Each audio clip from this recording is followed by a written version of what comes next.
Hi hello welcome back. ഉരുളക്കിഴങ്ങും റവയും വെച്ച് സിമ്പിളായിട്ട് തയ്യാറാക്കിയെടുക്കാൻ പറ്റുന്ന ഒരു സ്നാക്സ് റെസിപ്പിയാണ് ഇന്ന് ഞാനിവിടെ ഷെയർ ചെയ്യുന്നത്.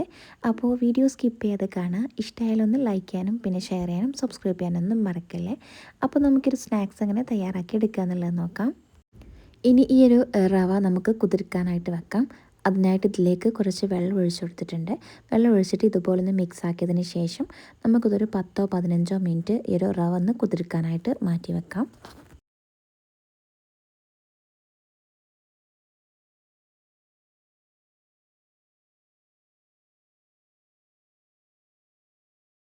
അപ്പോൾ ഇതൊരു ഏകദേശം ഒരു 15 മിനിറ്റോളം ഞാനിവിടെ കുതിർക്കാനായിട്ട് വെച്ചിട്ടുണ്ടായിരുന്നു. ഇനി അതിലെ ആ ഒരു വെള്ളമൊക്കെ ഒന്ന് ഊറ്റിക്കളഞ്ഞതിന് ശേഷം നമുക്കത് മിക്സ്ഡ് ജാറിലേക്ക് ഇട്ട് കൊടുത്തിട്ട് ജസ്റ്റ് ഒന്ന് അരച്ചെടുക്കാം. അരച്ചെടുത്തതിന് ശേഷം ഇതിലേക്ക് ഒരു ഉരുളക്കിഴങ്ങ് ചേർത്ത് കൊടുക്കാം. ഇതിപ്പോൾ അത്യാവശ്യം വലിയ ഉരുളക്കിഴങ്ങാണ് ഞാനിതിലേക്ക് ചേർത്ത് കൊടുത്തിട്ടുണ്ടായിരുന്നത്. അത് തൊലിയൊക്കെ കളഞ്ഞിട്ട് നമുക്ക് ആ ഒരു മിക്സ്ഡ് ജാറിലേക്ക് ഇട്ട് കൊടുത്തിട്ട് നല്ലോണം ഒന്നുകൂടി ഒന്ന് അരച്ചെടുക്കാം. അരച്ചെടുത്ത ആ ഒരു ബാറ്റർ ഒരു ബൗളിലേക്ക് ചേർത്ത് കൊടുത്തിട്ടുണ്ട്. ഇനി ഇതിലേക്ക് ചെറിയ പീസ് അളവിൽ ഇഞ്ചി ഇതുപോലെ ചെറുതായിട്ടൊന്ന് കട്ട് ചെയ്തിട്ട് ചേർത്ത് കൊടുത്തിട്ടുണ്ട്.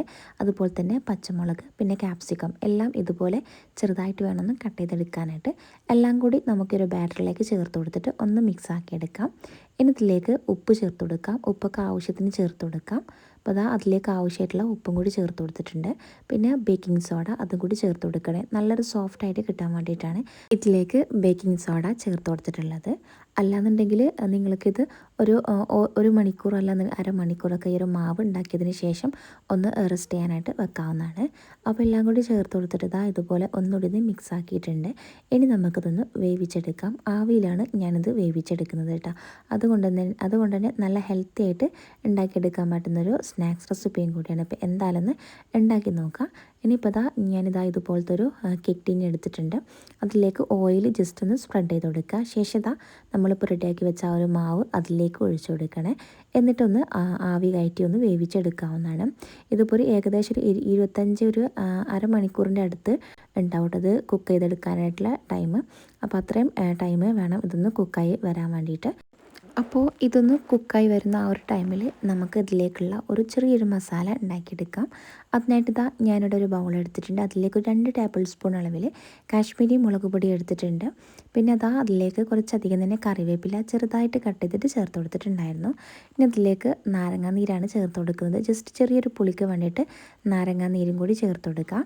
പിന്നെ ഉപ്പ് ചേർത്ത് കൊടുക്കണേ. ആവശ്യത്തിനുള്ള ഉപ്പ് ചേർത്ത് കൊടുക്കുക. ഉപ്പെല്ലാം ചേർത്ത് കൊടുത്തിട്ട് നല്ലോണം ഒന്ന് മിക്സ് ആക്കി എടുക്കാം. ഞാനിവിടെ ഒരു നാരങ്ങ ഫുള്ളായിട്ട് ഇതിലേക്ക് ചേർത്ത് കൊടുത്തിട്ടുണ്ട്. അപ്പോൾ ബാക്കി പകുതിയുള്ള ആ ഒരു നാരങ്ങ വീണ്ടും ഇതിലേക്ക് ഒന്ന് പിഴിഞ്ഞ് ചേർത്ത് കൊടുത്തിട്ടുണ്ടായിരുന്നു. ഇനി ഇതിലേക്ക് കുറച്ച് വെള്ളം ഒഴിച്ചെടുക്കുക. ഒരു 1-2 ടേബിൾ സ്പൂൺ വെള്ളം കൂടി ഒഴിച്ചു കൊടുത്തിട്ട് നല്ലോണം ഒന്ന് മിക്സ് ആക്കി എടുക്കാം.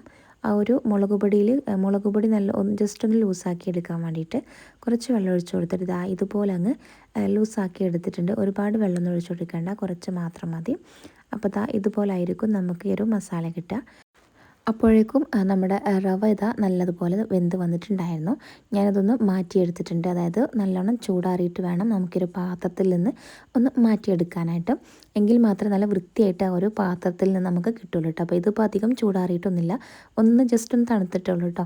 അപ്പോൾ അതുകൊണ്ട് തന്നെ അതിൻ്റെ അടിയൊക്കെ നല്ലതുപോലെ നല്ല നീറ്റായിട്ട് കിട്ടിയില്ല. അതായത് ഇതുപോലെ ആയിരുന്നു എനിക്ക് കിട്ടിയിട്ടുണ്ടായിരുന്നത്. അപ്പോൾ നിങ്ങൾ എടുക്കുമ്പോൾ നല്ലോണം ചൂടാറിയതിന് ശേഷം വേണം എടുക്കാനായിട്ട്. ഇനിയിപ്പോൾ അതിൻ്റെ ആ ഒരു 2 വശത്തുമായിട്ട് നമ്മളിപ്പോൾ റെഡിയാക്കി വെച്ച ആ ഒരു മസാല ഫുള്ളായിട്ട് അങ്ങ് തേച്ച് കൊടുക്കാം. ഈ മസാലയുടെ എരിവും പുളിയൊക്കെ ഈ ഒരു സ്നാക്സിലേക്ക് നല്ലോണം പിടിക്കുന്ന രീതിയിൽ വേണം ഒന്ന് തേച്ച് കൊടുക്കാനായിട്ടും. ഇനി നമുക്കിത് ഒന്നുകൂടി ടേസ്റ്റ് കൂടാൻ വേണ്ടിയിട്ട് ജസ്റ്റ് ഒന്ന് ഫ്രൈ ആക്കി എടുക്കുന്നുണ്ട്. ഒന്ന് ഷാലോ ഫ്രൈ ചെയ്തെടുത്താൽ മതി. അപ്പോൾ ഇതിലേക്ക് കുറച്ച് ഒരു പാനിലേക്ക് വെളിച്ചെണ്ണ ഒഴിച്ചു കൊടുക്കുക. എന്നിട്ട് അതിലേക്ക് നമുക്ക് ഈ ഒരു സ്നാക്സ് വെച്ച് കൊടുത്തിട്ട് ഒന്ന് തിരിച്ചു മറിച്ചിട്ട് കൊടുത്തിട്ട് ഒന്നങ്ങ് ഷാലോ ഫ്രൈ ചെയ്തെടുത്താൽ മതി. ഒരുപാട് അങ്ങ് ഫ്രൈ ആക്കി എടുക്കേണ്ട ആവശ്യമൊന്നുമില്ല. നമുക്ക് ആ ഒരു മസാല, അതായത് ആ ഒരു മുളക് പൊടി ജസ്റ്റ് ഒന്നിങ്ങനെ കുക്കാക്കി എടുക്കുക, അത്രേ ഉള്ളൂ കേട്ടോ.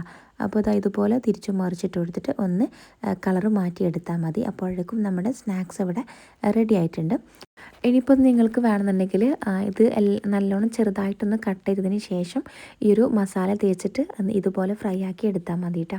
അങ്ങനെ ചെയ്തെടുക്കുകയാണെന്നുണ്ടെങ്കിൽ നല്ലോണം അതിൻ്റെ ആ ഒരു എരിവും പുളിയൊക്കെ ആ ഒരു സ്നാക്സിലേക്ക് നല്ലോണം പിടിക്കും. അപ്പോൾ വേണമെന്നുണ്ടെങ്കിൽ അങ്ങനെ ചെയ്തെടുക്കാം. ഞാനിപ്പോൾ ഇതുപോലെ തന്നെയാണ് ചെയ്തെടുത്തിട്ടുണ്ടായിരുന്നത്. അപ്പോൾ ഇതാ ഇതിൻ്റെ രണ്ട് വശവും ഏകദേശം ഒരു ഗോൾഡൻ കളറായി വന്നിട്ടുണ്ട്. അങ്ങനെ വന്നാൽ നമുക്കിതിൽ നിന്ന് മാറ്റിയെടുക്കാവുന്നതാണ്. ഇനിയിപ്പോൾ ഇതാ ഞാനൊരു പ്ലേറ്റിലോട്ട് മാറ്റി കൊടുത്തിട്ടുണ്ട്. ഇനി നമുക്ക് ഇഷ്ടമുള്ള ഷേപ്പിൽ കട്ട് ചെയ്തിട്ട് കഴിക്കാവുന്നതാണ് കേട്ടോ.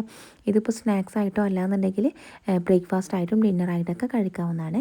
നിങ്ങൾക്ക് ഒന്നുകൂടി ടേസ്റ്റ് കൂടാൻ വേണ്ടിയിട്ട് ഇതിൻ്റെ കൂടെ വല്ല ചട്നിയോ അല്ലാന്നുണ്ടെങ്കിൽ ചമ്മന്തിയൊക്കെ ഉണ്ടെന്നുണ്ടെങ്കിൽ കൂടെ സൈഡായിട്ട് കഴിക്കുമ്പോൾ അടിപൊളിയായിരിക്കും. നല്ല സോഫ്റ്റാണ്. അപ്പോൾ എന്തായാലും ട്രൈ ചെയ്ത് നോക്കുക. പിന്നെ ഫീഡ്ബാക്ക് അറിയിക്കാനും കൂടി മറക്കല്ല കേട്ടോ. അപ്പോൾ ഇതുപോലത്തെ ഈസി ആയിട്ടുള്ള റെസിപ്പീസിന് വേണ്ടിയിട്ടും അതുപോലെ തന്നെ വെറൈറ്റി ആയിട്ടുള്ള റെസിപ്പീസിനൊക്കെ വേണ്ടി ചാനൽ സബ്സ്ക്രൈബ് ചെയ്യുക. അപ്പോൾ ഇൻഷാ അല്ലാഹ് പുതിയൊരു വീഡിയോയിൽ കാണാം.